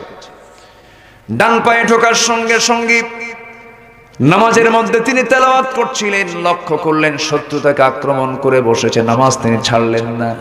ওই অবস্থায় রুকুর মধ্যে চলে গেলেন, সেজদা করলেন, সেজদা করে আবার তিনি দাঁড়ায় গেলেন। আবার শত্রুর পক্ষ থেকে আরেকটা তীর বাম পায়ে লেগে গেল। নামাজ ছাড়তেছেন না, কিন্তু ঘুমন্ত সাহাবী জায়গা পেয়ে বলছেন, আব্বা কি করো, শত্রু তোমাকে অ্যাটাক করেছে। সেই সময় তিনি কোনো কথা বললেন না, রুকু করলেন, সেজদা দিলেন, নামাজটা সালাম ফিরে শেষ করে বলছেন, ভাই আম্মার, আমি তো টের পেয়েছি শত্রু আমাকে আক্রমণ করে বসেছে, আমি এটা প্রথমেই টের পেয়েছি, কিন্তু নামাজটা আমাকে ছাড়ার ইচ্ছা হচ্ছিল না। কেন, কি হয়েছে আব্বাত বলো। নামাজের মধ্যে যখন আমি কেরাত পড়ছিলাম আমি এত মজা পাচ্ছিলাম, দুইটা তীর দুইটা পায়ে কেন, কলিজা যদি ভেদ করে যেত মুহাব্বতের নামাজ আমি ছেড়ে দিতাম না। এটাই হলো নামাজের প্রাণ। এই নামাজি কখনো জাহান্নামে যাবে না, এই নামাজি কখনো আল্লাহর সামনে গিয়ে অপমানিত হবে না। এই নামাজের সম্মানের উচ্চাসনে সমাসীন হয়ে আল্লাহর জান্নাতের ভিতরে সে ঢুকে পড়বে। জান্নাতের যাওয়ার সময় কিয়ামতের দিন ওই কপালে নূরের চমক চমকাতে থাকবে, সেজদার জায়গাগুলো নূর চমকাতে থাকবে, হাঁটুগুলো নূর চমকাতে থাকবে। আল্লাহ বলবেন, ও বান্দা, তোর আজকে নূর প্রমাণ করে দিচ্ছে তুই নামাজে ছিলি, আজকে কোনো হিসাব নাই, তোকে আজকে আমি আল্লাহ জান্নাত দিয়ে দিলাম। যেরকম সুবহানাল্লাহ। কিয়ামতের দিন প্রথম প্রশ্ন হবে কি? নামাজ। জাহান্নামে যাওয়ার এক নম্বর কারণ কি? নামাজ। নামাজ আমরা কেউ ছেড়ে দেব না, বাদ দেওয়া যাবে না নামাজ। আবার নামাজি লোকের সঙ্গে সংস্পর্শ করে তুলবো, বন্ধুত্ব করব নামাজের সাথে, বন্ধুত্ব করব নেশামুক্ত লোকের সাথে। আপনি একজন ইয়াবাখোরের সঙ্গে থাকবেন, আপনি ইয়াবাখোর হয়ে যাবেন। বন্ধুত্ব নির্বাচন করতে হবে হালাল সাথী। বেনামাজির সঙ্গে আপনি রেগুলার চলবেন, আপনার নামাজটা জামাজ ছুটে যাবে, এটা খেয়াল করার চেষ্টা করবেন। তবে হ্যাঁ, বেনামাজিকে টার্গেট করতে হবে, তাকে দাওয়াতি কাজ করে নামাজের দিকে নিয়ে আসা, ঠিক কিনা? করবেন না সবাই? করবেন না? সহচর্যের একটা প্রভাব আছে, মানে সহচর্য, আপনি যার সঙ্গে থাকবেন আপনি তার মতোই হয়ে যাবেন। হয়তো স্ত্রীর পাশে আপনি 1 মিনিট বসে আছেন, বুঝতে পারবেন জীবনটা বড় কঠিন, এরকম মনে হয় না? বড় কঠিন কোন গানের সম্বন্ধে মনে হয়। মাতালের কাছে 10 মিনিট বসে থাকবেন, তখন বুঝতে পারবেন জীবনটা খুব সহজ। মাতাল তো দেখেন না, মানে সব দুনিয়ার সব কিছুর কাছে সোজা। আছে না এরকম? আছে না? আছে। কিন্তু বইয়ের কাছে বসবেন আপনি, জীবনটা বাস্তবতা বড় কঠিন, বাজার একটা সংসার অনেক কঠিন। আচ্ছা, সাধুদের সাথে আপনি 3 মিনিট বসবেন, তখন দেখবেন যে সব কিছু দান করে অবসর নিতে ইচ্ছা করবে। সাধু তো সবকিছু মনে দিয়ে দিই, আছে না? সাধুটা তো আছে না কিছু আছে। আচ্ছা, রাজনীতিবিদ যারা, প্রচলিত ট্র্যাডিশনাল যে রাজনীতিবিদ যারা, পলিটিশিয়ান যারা, তাদের সঙ্গে 4 মিনিট বসবেন, বুঝবেন যে আপনার পড়াশোনা সব বেকার, পড়াশোনা করে লাভ দরকার, অনর্থক রাজনীতি করুন। আচ্ছা, জীবন বীমা যারা করে, আছে না? লাইফ ইন্স্যুরেন্স করেন, এরকম লাইফ ইন্স্যুরেন্স যারা করে, এদের সঙ্গে আপনি 5 মিনিট 10 মিনিট বসবেন, দেখবেন যে বেঁচে থাকার চাইতে মরে যাওয়াই ভালো। কি কথা কি বুঝতেছেন? আপনি যদি 5 লাখ টাকার ইন্স্যুরেন্স করেন তাহলে 1 কোটি টাকা পাবেন। আপনি যদি মরে যান, মরে যাই যদি পাই তাহলে আমি তো পাইলাম। কি কথা কি বোঝা গেল?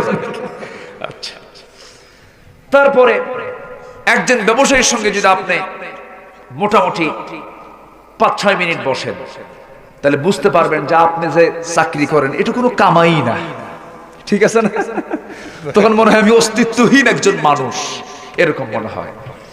একজন বিজ্ঞানীর সাথে বসবেন, তখন দেখবেন যে যত অজ্ঞতা, যত অযোগ্যতা আপনার মধ্যে ফুটে উঠতেছে, এতে সব জ্ঞান রাখে। আচ্ছা, ভালো শিক্ষকের সাথে আপনি বসবেন, তখন মনে হবে যে আমি যদি আবার ছাত্র হতে পারতাম, আবার যদি আমি ছাত্র হয়ে যদি এই শিক্ষকের কাছে যদি আসতে পারতাম, কতই না ভালো হতো। সহচর্যের একটা প্রভাব আছে না নাই বলেন তো? আছে। কৃষকের সঙ্গে যদি আপনি কিছু সময় কাটান, তখন আপনার কাছে আপনি যে পরিশ্রম করেন ওই পরিশ্রম কোনো পরিশ্রমই মনে হবে না। কারণ একজন শ্রমিক, একজন কৃষক সকাল থেকে সন্ধ্যা পর্যন্ত যে পরিশ্রম করে, সেই পরিশ্রমে আপনার পরিশ্রম কোনো পরিশ্রমই না। ঠিক কিনা বলেন? তাহলে সহচর্যের একটা প্রভাব আছে না নাই? আছে।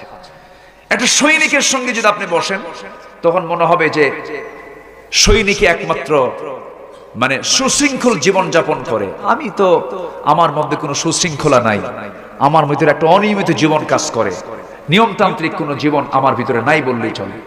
আর কবরস্থানে গিয়ে যদি 10 মিনিট দেরি করেন, তখন কি মনে হয় বলুন? কবরের সামনে গেছেন, যেদিন বাপ মরছে, তখন কি মনে হয় দুনিয়ার কোনো কিছুই কিচ্ছু না, এরকম মনে হয় না? এরকম মনে হয়। একজন ইতিবাচক, ভালো, নামাজি, পরহেজগার, ভালো বান্দার সঙ্গে যদি আপনি সময় কাটান, তখন মনে হবে কি জানেন? তখন মনে হবে যে এই জীবনটা আমাকে সুন্দর করে সাজাতে হবে, জান্নাত পেতে হবে। এই জন্য সহচর্য সুন্দর করার প্রয়োজন আছে না নাই? আসতে বলবেন না, আছে না নাই? আছে। আমরা ইমানদার খুঁজবো। আমরা কি খুঁজবো? ইমানদার খুঁজবো, নামাজি খুঁজবো, নামাজি হব, নামাজি খুঁজবো। জোরে বলি ইনশাআল্লাহ, আর জোরে বলি ইনশাআল্লাহ। কি দেন? শেষ করে দেব না? এই যে কি জানি দিল। হ্যাঁ, ঠিক আছে। আমার জাইনুল ভাই, বলি আলহামদুলিল্লাহ। খুব সুন্দর। জাইন মানে তো সুন্দর, বুঝেন না? চেহারাও সুন্দর মাশাআল্লাহ, কিন্তু দাড়ি নেই। দাড়িটা রাখা দরকার আছে। আল্লাহ তুমি জাইনুল ভাইকে কবুল করো। তার শ্বশুরের জন্য তিনি দোয়া চেয়েছেন। বেঁচে আছেন তো না? মারা গেছেন। তার শ্বশুর আব্বার জন্য তিনি দোয়া চেয়েছেন, আল্লাহ তুমি তার শ্বশুর আব্বার কবরটাকে জান্নাতের নূর দিয়ে মুনাফফার করো। জোরে বলি আমিন, আরো জোরে আমিন। সম্মানিত ভাইয়েরা, রাত অনেক হয়েছে। 4টা কারণ আমি, হ্যাঁ, এই যে টিচার হলে যা হয়, এই যে পাশে টিচার আছে না, এই যে দেখেন সহচর্যের প্রভাব দেখেন। বলেন আলহামদুলিল্লাহ। শেষ করবেন 4টা কারণ শেষ করেন। এই যে বলি আলহামদুলিল্লাহ। আর এই জায়গায় যদি একটা মূর্খ লোক থাকতো, কি বুঝতো? আমার অধিকাংশ, আমার দেশের মাহফিলের এখন অধিকাংশ সভাপতিগুলো বেনামাজি আর সুদ খায়। আছে না নাই বলেন তো? মসজিদের সভাপতিগুলো নামাজি না বেনামাজি? আসতে কোন কেন? অধিকাংশ মসজিদ আজকে দখল করেছে বেনামাজি লোকগুলো। ঠিক কিনা? দখল করতে করতে মসজিদও দখল, টাকা খাইয়া শেষ। আছে না নাই? আচ্ছা, ঘাড় ধাক্কা দিয়ে মসজিদ থেকে এদেরকে বের করে দেওয়া দরকার। একজন কইছে ঠিক। আসতে কোন কেন? মসজিদ কার?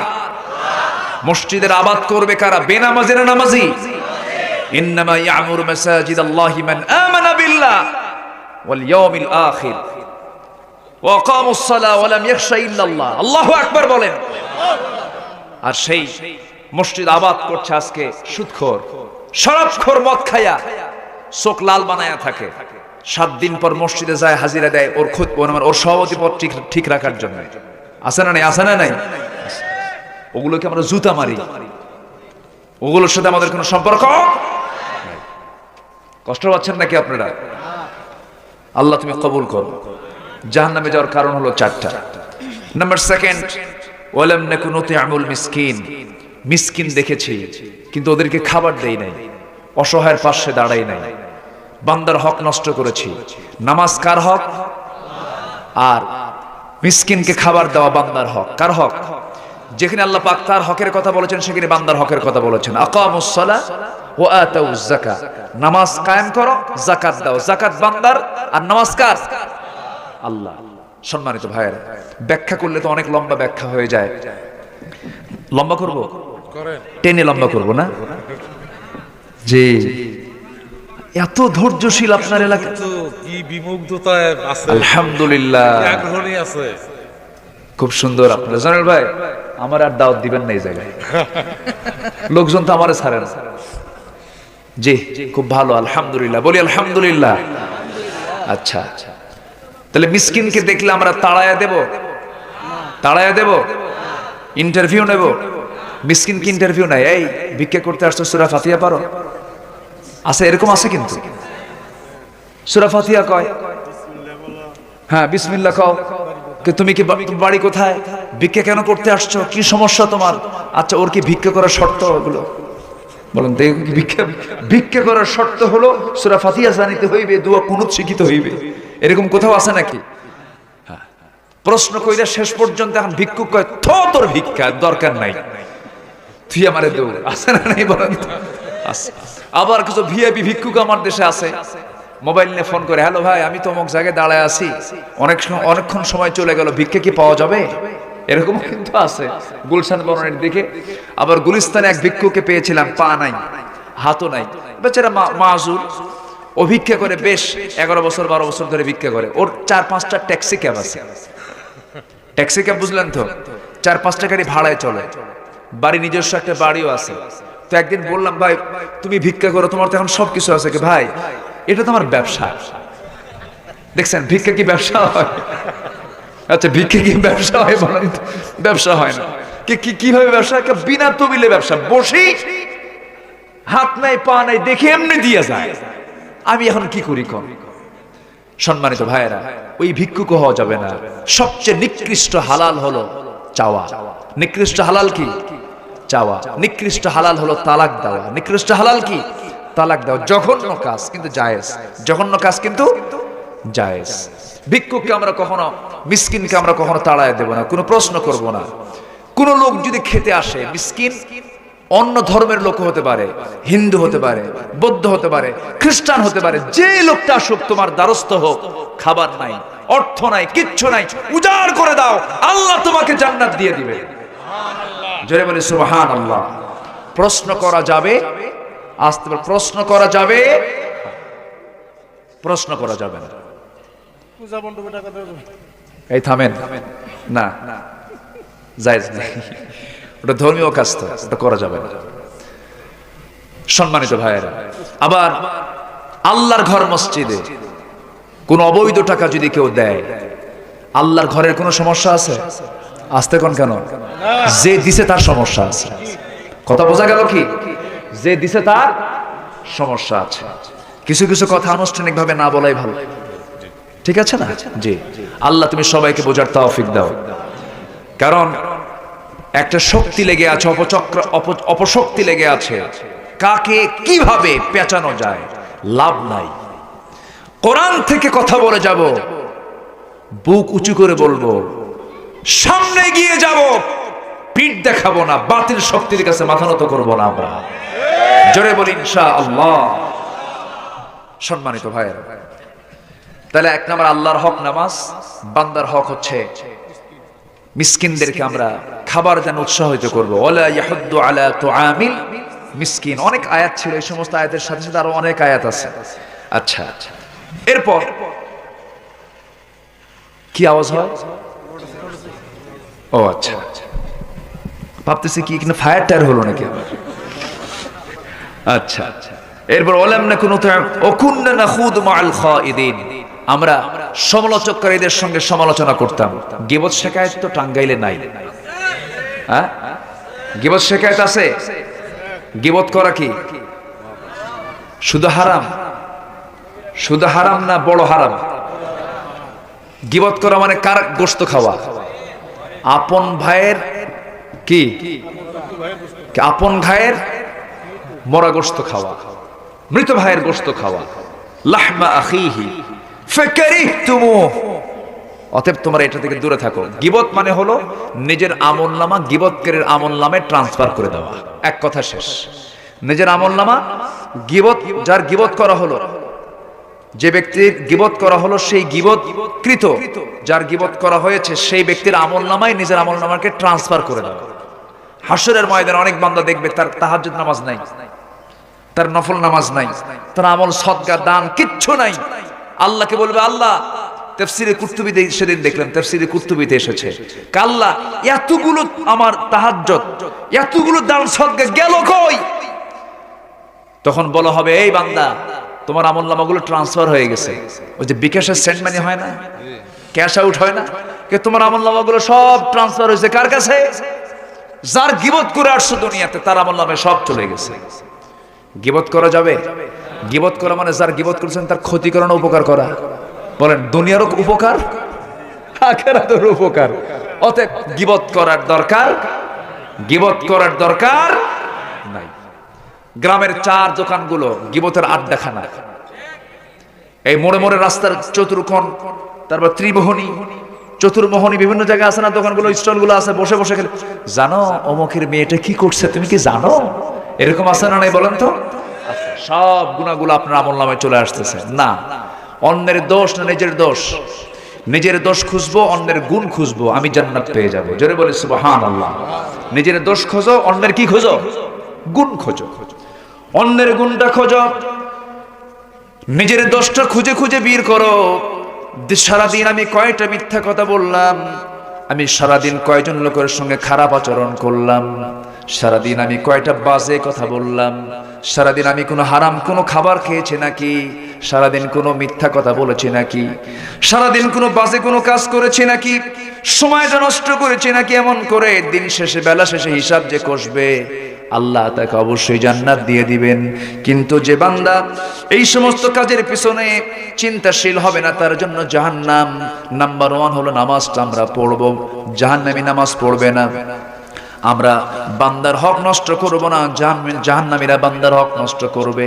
মিসকিনকে আমরা খাবার দেব, অসহায়ের পাশে আমরা দাঁড়াবো, পীড়িতের পাশে আমরা দাঁড়াবো, অসুস্থ লোককে দেখব দুনিয়াতে, আল্লাহ কিয়ামতের দিন হাসরের ময়দানে আল্লাহ আমাকে দেখে জান্নাত দিয়ে দিবে। আমার ভাইয়েরা, আমার বন্ধুগণ, নাম্বার 4 হলো অকুন্না নুকাযযিবু বিয়াউমিদ্দিন। আমরা বিচার দিবসকে অস্বীকার করেছি। বিচার দিবস আছে না নাই? অকুন্না নুকাযযিবু বিয়াউমিদ্দিন, দিন মানে বিচার দিবস, মালিকি ইয়াউমিদ্দিন। আবার দিন মানে ইসলাম, এখানে দিন মানে বিচার দিবস। বিচার দিবসকে আমরা অস্বীকার করেছি। নবীরা দাওয়াত দিয়েছেন, সাহাবায়ে কেরামরা দাওয়াত দিয়েছেন, আলেম ওলামারা বিচার দিবসের নিয়ে কথা বলে, আর নাস্তিকরা মুস্কি মুস্কি হাসি ভাষা এসে বলে, হুজুররা কি বাকির কথা বলে, নগদ যা পাও হাত পেতে নাও, বাকির খাতায় শূন্য থাক, দূরের বাদ্য কিলাপ শুনে মাঝখানে যে বেজায় ফাঁক। জোরে কর নাউজুবিল্লাহ। এরকম বাজে কথা বলার মতো লোক কিছু কিছু আছে না নাই? কত দূর সেই আখিরাত কবর, কত দূর হুজুররা কি ওয়াজ করে কিছুই বুঝি না, এরকম করে যারা মিথ্যাচার করেছে, বিচার দিবসকে যারা মিথ্যায় পরিণত করেছে, তারা জাহান্নামের মধ্যে নিক্ষিপ্ত হবে। আমার বন্ধুগণ, আমাদেরকে জীবিত করবেন কে? আসতে বলবেন না কে? আমরা এক সময় অস্তিত্ব ছিলাম, অস্তিত্ব দিয়েছেন কে?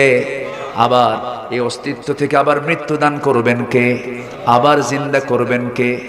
কে করবেন? وكنتم امواتا فاحياكم ثم يميتكم ثم يحييكم ثم اليه ترجعون। আল্লাহু আকবার বলেন। আচ্ছা, যিনি প্রথম বানাতে পারেন তার দ্বিতীয়বার বানানো কঠিন না সহজ? এটাই তো বুঝে আসে না, মানুষ তো এটা বুঝতে চায় না।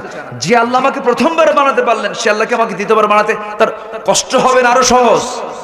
আরো সহজ। আলু, এলাকায় আলু চাষ হয় কিনা জানি না। আলু যখন জমিতে লাগানো হয় নতুন করে, বড় আলু হলে কাঠিলাল না কি বলে, কাঠিলাল বড় বড় আলু আছে নাকি, হল্যান্ডার আলুগুলো আছে না, ওটা কেটে কেটে 8-10 টুকরা করে জমিতে রেখে আসে, আর ছোট হলে একটা করে রেখে আসে। যখন রেখে আসলেন 3 মাস পার হলে পরে যখন আপনি আলু দেখতে গেলেন, যে আলুটা আপনি লাগাইছেন সে আলু কি খুঁজে পাওয়া যায়? হ্যাঁ, না। সে আলুটা কি হয়? পচে গলে মাটি হয়ে যায়। কিন্তু ওই আলু থেকে 4-5 মাস পরে দেখা যায় 4টা, 5টা, 8টা, 10টা, 15টা, 20টা পর্যন্ত আলু উৎপাদন হয়ে গেছে। আমার আপনার চোখের সামনে যদি আমরা দেখতে পাই একটা আলুকে পচায়া, গলায়া, মাটি বানায়া, সেখান থেকে যদি 8-10টা আলু বের হয়, আমার আল্লাহ আমার দেহটাকে মাটির সঙ্গে পচায়া, গলায়া, আবার কি আমাকে পয়দা করতে পারেন না? আসতে পারেন না? পারেন। ওয়াকুন্না নুকাযযিবু বিয়াউমিদ্দিন। আমরা দুনিয়াতে মানে বিচার দিবসকে আমরা অস্বীকার করেছি, মিথ্যা প্রতিপন্ন করেছি, মিথ্যা সাব্যস্ত করেছি, এজন্য আজকে আমরা জাহান্নামে। আমরা বিচার দিবসকে বিশ্বাস করি না? বিচার কে করবেন? কে করবেন বিচার? সেই বিচারের দিনকে যারা বিশ্বাস করবে তারা জান্নাত পাবে। যারা গীবত সমালোচনা থেকে যারা নিজেকে মুক্ত রাখবে তারা জান্নাত পাবে। যারা বান্দার হক নষ্ট করবে না তারা জান্নাত পাবে। যারা নামাজ ছেড়ে দেবে না তারা জান্নাত পাবে। আমরা 4টা কাজ করব। জোরে বলি ইনশাআল্লাহ, জোরে বলি ইনশাআল্লাহ।